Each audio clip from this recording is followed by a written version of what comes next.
We are unfortunately starting this new year with a MAGA majority in Congress, and that means some of the worst people in the world will get the opportunity to continue to be ridiculous and in power without getting anything done. And at the top of that list is Lauren Boebert, who I despise talking about, except in some instances in which it's really fun to. And those instances are when Lauren Boebert gets humiliated to her face. And we have a couple of those to check out today. I think we should begin this new year, which we've unfortunately begun with a MAG majority in the House, with a little bit of positivity and a little bit of laughing at Lauren Boebert.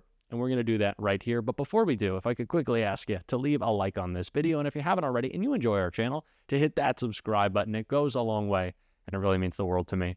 Let's get into a couple of clips of Lauren Boebert getting humiliated.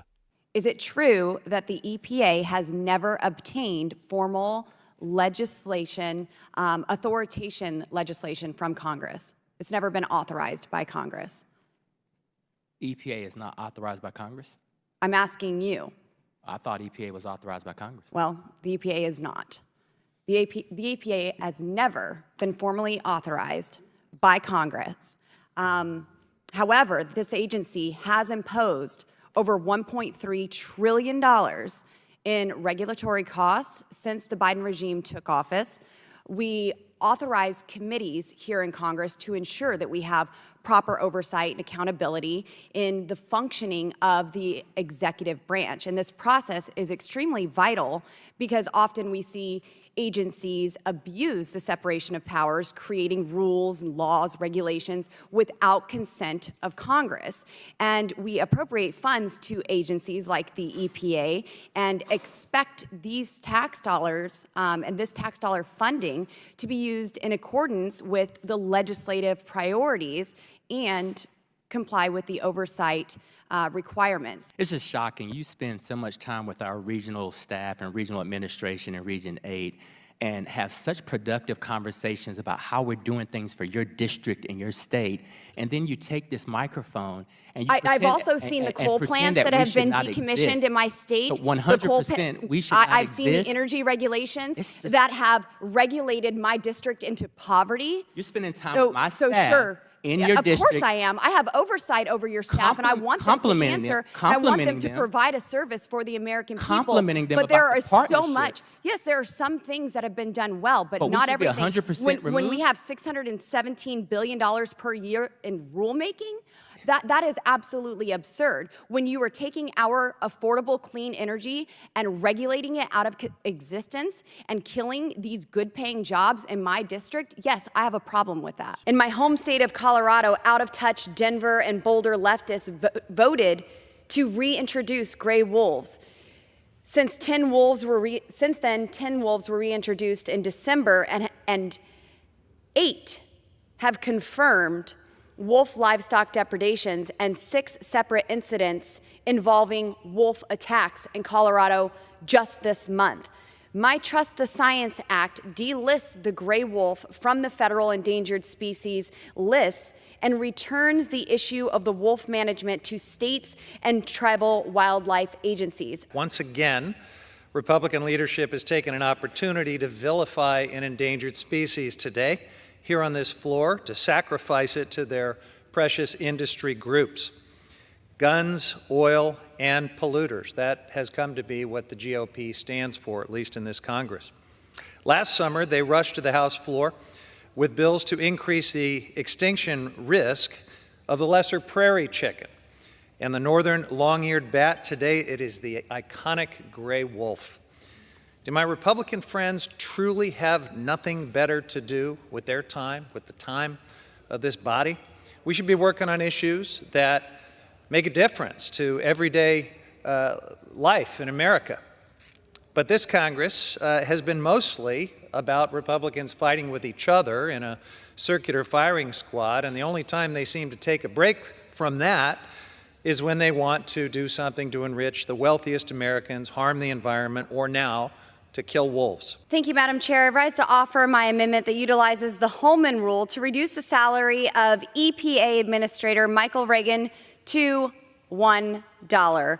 On his watch, Administrator Reagan has used the EPA to impose Green New Deal policies such as electric appliance and EV mandates, power plant closures, strict regulations on American energy production, and environmental justice initiatives. When the Holman Rule was originally put in place years ago, it was meant to identify people who had committed crimes, and we've had some of those that have been fired. It wasn't meant to identify people who had policy differences. Those are what elections are about.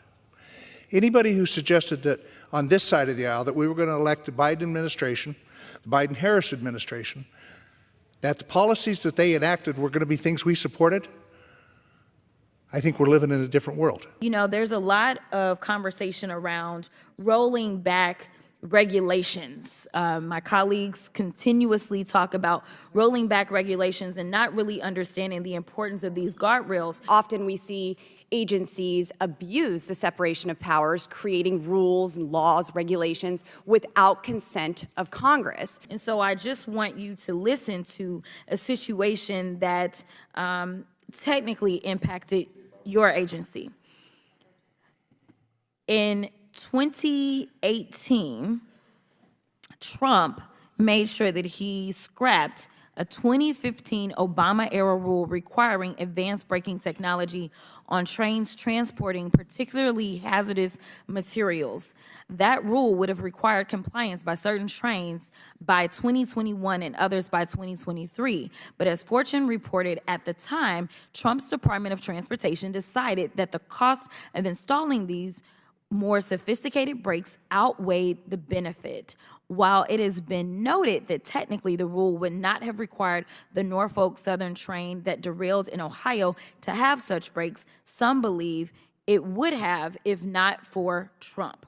Norfolk Southern estimates that it will spend more than $1 billion to address the contamination caused by the East Palestine derailment and improve rail safety and operations, which includes this settlement with the United States valued at over $310 million, as well as around $780 million in environmental. Regulations are made to protect people from potential disasters such as this. And I can pretty much probably guess that the people of East Palestine would have preferred that there would have been some protections that would have kept them from enduring that terrible situation. It is past time we put America and Americans first. Joe Biden and his regime are shelling out benefits to illegal immigrants like Oprah Winfrey on her show. Everyone gets a vote. Everyone gets recognized, even if you're here illegally. In New York, aliens are receiving $53 million in free prepaid debit cards. In Denver, Colorado, aliens get 6 free months of housing. And now they want to hand them seats in Congress to buy their lifelong allegiance to the Democrat Party. Americans deserve to have their voices fully represented, not diluted by illegal aliens. I'm proud to be a co-sponsor of this legislation, and I urge my colleagues to vote in favor of this bill. Mr. Speaker, I yield back.